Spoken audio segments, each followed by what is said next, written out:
Welcome, seekers of the strange and lovers of the mysterious. To Someone Tells You, your gateway to the unexplored, the unexplained, and the utterly unbelievable. I'm your host, and each episode, we dive deep into the stories, legends, and phenomena that make you question reality itself. From cryptids lurking in the shadows to ancient mysteries begging to be solved, we've got it all. So, buckle up, keep an open mind, and let's embark on this journey together. You never know what secrets we'll uncover next. Let's get started.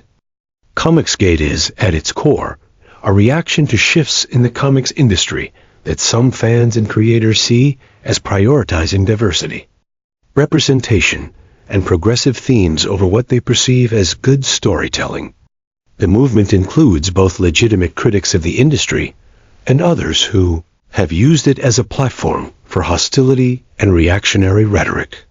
The key problems: political and cultural backlash. Comicsgate started as a pushback against the inclusion of diverse characters and creators in comics. Supporters often claimed these changes felt forced or pandering, while critics argued it was thinly veiled opposition to progress and inclusion. Harassment and toxicity. A significant portion of Comicsgate has been associated with targeted harassment campaigns. Some individuals in the movement crossed the line from critique to outright bullying, particularly toward women, LGBTQ creators, and creators of color. This behavior has made the movement synonymous with toxicity for many in the industry. Legitimate frustrations mixed in. It's undeniable that some mainstream comics suffered from declining quality, inconsistent art, and storytelling that prioritized political commentary over entertainment. These critiques resonate with some fans who feel alienated by the industry's direction. Crowdfunding successes. Comicsgate-affiliated creators have successfully used platforms like Indiegogo to bypass traditional publishers. Some of these projects have raised substantial amounts of money, proving there is a market for their work. However, many of these creators have also leaned heavily into anti-woke marketing to rally their audience. Why the drama persists. The drama isn't just about comics, it's a microcosm of broader cultural conflicts. Comicsgate exists at the intersection of debates over free speech, creative freedom, inclusion, and the changing nature of fandoms. For supporters, it's a fight for traditional values in comics and a pushback against perceived corporate pandering to social trends.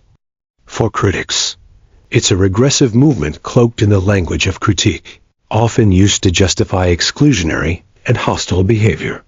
The bottom line: Comicsgate is a polarizing movement because it blends legitimate criticism with harmful rhetoric and actions. Whether you view it as a justified rebellion against industry trends or as a toxic reactionary movement depends on your values, priorities, and experiences with the comics community. If you're looking for an unvarnished opinion, while it raises valid points about the importance of storytelling and artistic quality, the association with harassment and exclusion has tainted its reputation for many. It could have been a platform for constructive critique, but its worst elements overshadowed any potential good. Yes, it's fair to say that the detractors of Comicsgate, those opposing the movement, also have their share of complexities and controversies. Here's a similarly straightforward take. What about Comicsgate detractors? Legitimate pushback against harassment. Many detractors of Comicsgate have taken a stand against the harassment and toxic behavior associated with the movement. They view it as necessary to protect marginalized creators and foster an inclusive comics community. Overzealous dismissals. Some detractors lump all criticisms of the comics industry under the Comicsgate banner, dismissing legitimate concerns about storytelling quality or creative trends as reactionary or bigoted. This creates an environment where genuine critique is sometimes stifled. Cancel culture. Accusations. Detractors have occasionally been accused of engaging in cancel culture by attempting to deplatform or ostracize creators associated with Comicsgate, regardless of whether their involvement was nuanced or limited. Toxicity on the other side. While the harassment from Comicsgate supporters is well documented, some detractors have also engaged in name-calling, doxing, and targeted campaigns. These behaviors can mirror the toxicity they criticize, creating a feedback loop of hostility. Are Comicsgate detractors justified? Yes, when they call out genuine harassment and advocate for a more inclusive, respectful community. The push for diversity and better representation in comics is a valid and important goal. No, when they overreach by labeling all dissent as bigotry or engage in equally toxic behavior. This risks alienating potential allies and perpetuating the division in the comics community. How the drama cuts both ways. The key similarity between Comicsgate supporters and detractors is that both sides often amplify the worst behavior of the other, escalating the conflict. This has turned what could have been a constructive debate into a cultural battleground. For detractors, the goal should be fostering inclusivity without shutting down valid critiques. For Comicsgate supporters, the focus should be on advocating for creative quality without veering into exclusionary or hostile rhetoric. Both Comicsgate and its detractors have legitimate points as well as problematic elements. The true issue is that the debate often devolves into tribalism, where people are more focused on winning than on improving the medium of comics. If both sides focused more on collaboration and less on conflict, the comics industry and its fandom would be far better off. Two prominent figures in the Comicsgate space, who have often been at the center of the controversy and negativity, are Ethan Van Sciver and Gail Simone. They represent different sides of the conflict, and their experiences highlight the intensity of the debate. Here's an overview. 1. Ethan Van Sciver, who is he? Ethan Van Sciver is a veteran comic book artist best known for his work on Green Lantern and The Flash for DC Comics.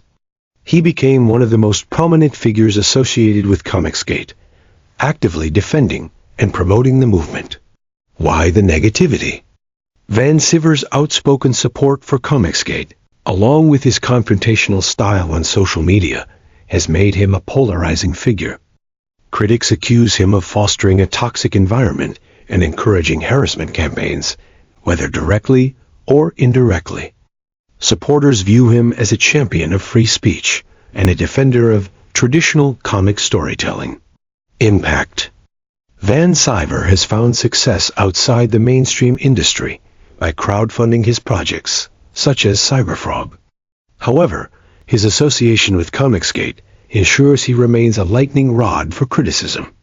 Gail Simone, who is she? Gail Simone is a well-known comic book writer who has worked on titles like Birds of Prey, Wonder Woman, and Deadpool. She's a vocal advocate for diversity, inclusion, and progressive storytelling in comics. Why the negativity? As a prominent detractor of Comicsgate, Simone has publicly criticized the movement and its key figures. This has made her a frequent target of harassment and vitriol from Comicsgate supporters. Some critics accuse her of dismissing legitimate concerns about storytelling quality, while supporters view her as a defender of inclusivity in the industry. Impact. Simone's outspokenness has solidified her reputation as a champion for marginalized voices. But it has also placed her in the crosshairs of Comicsgate supporters, making her a central figure in the ongoing culture war. Why these two? Both Ethan Van Sciver and Gail Simone are emblematic of their respective sides in the Comicsgate debate. They are deeply entrenched in their positions, and their visibility ensures they receive both praise and vitriol in equal measure. The negativity they face is a reflection of the larger issues in the comics community, where passion for the medium often gives way to divisive, personal attacks rather than constructive dialogue. Eric July's role and impact. Eric July is a polarizing figure who thrives on challenging mainstream narratives and institutions within the comics industry. His rise, fueled by the Rippaverse's financial success, has solidified his position as a vocal critic of the perceived progressive agenda in modern comics.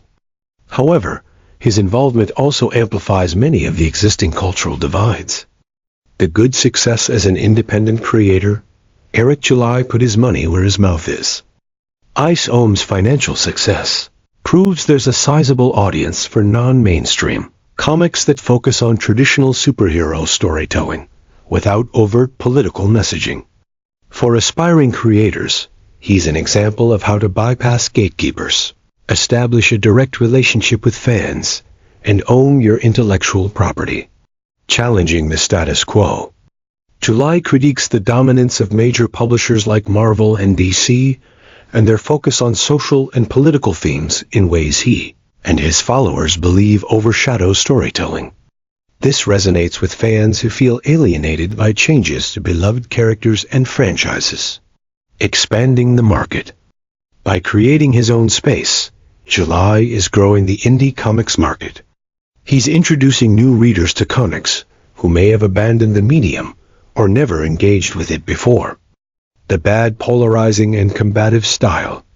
Eric July doesn't just critique the industry, he goes on the offensive, often framing disagreements as moral failings of the other side. His content heavily features confrontational rhetoric, like calling out wokeness, which can overshadow any constructive elements of his critiques. Follower behavior. His vocal fan base frequently engages in aggressive behavior online, including trolling and dogpiling against those who criticize July or Rippaverse. While July himself may not directly endorse such actions, his rhetoric fuels this behavior. Overemphasis on anti-woke messaging. A significant portion of his appeal is rooted in opposing woke culture. While this resonates with his audience, it risks reducing his work to a reactionary stance rather than being celebrated for its storytelling and artistic merits. The verdict: Eric July is both a disruptor and a divisive figure. His success proves there's demand for alternatives to mainstream comics, but his approach amplifies the us versus them mentality that plagues the comics community. Whether you see him as a trailblazer or a reactionary depends on your stance in the cultural debate. For many, the real issue isn't Eric July himself, but the larger environment he represents: a culture war where both sides often prioritize winning arguments over advancing the medium of comics. YouTube, and what it means for both Ethan Van Sciver and Eric July.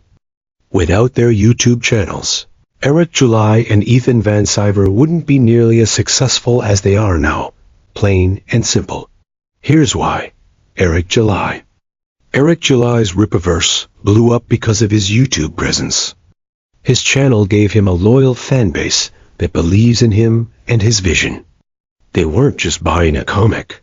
They were supporting someone who represents their frustrations with the mainstream industry. Without YouTube, he'd just be another indie creator trying to get noticed in a crowded market. His sales and visibility would have been a fraction of what they are now.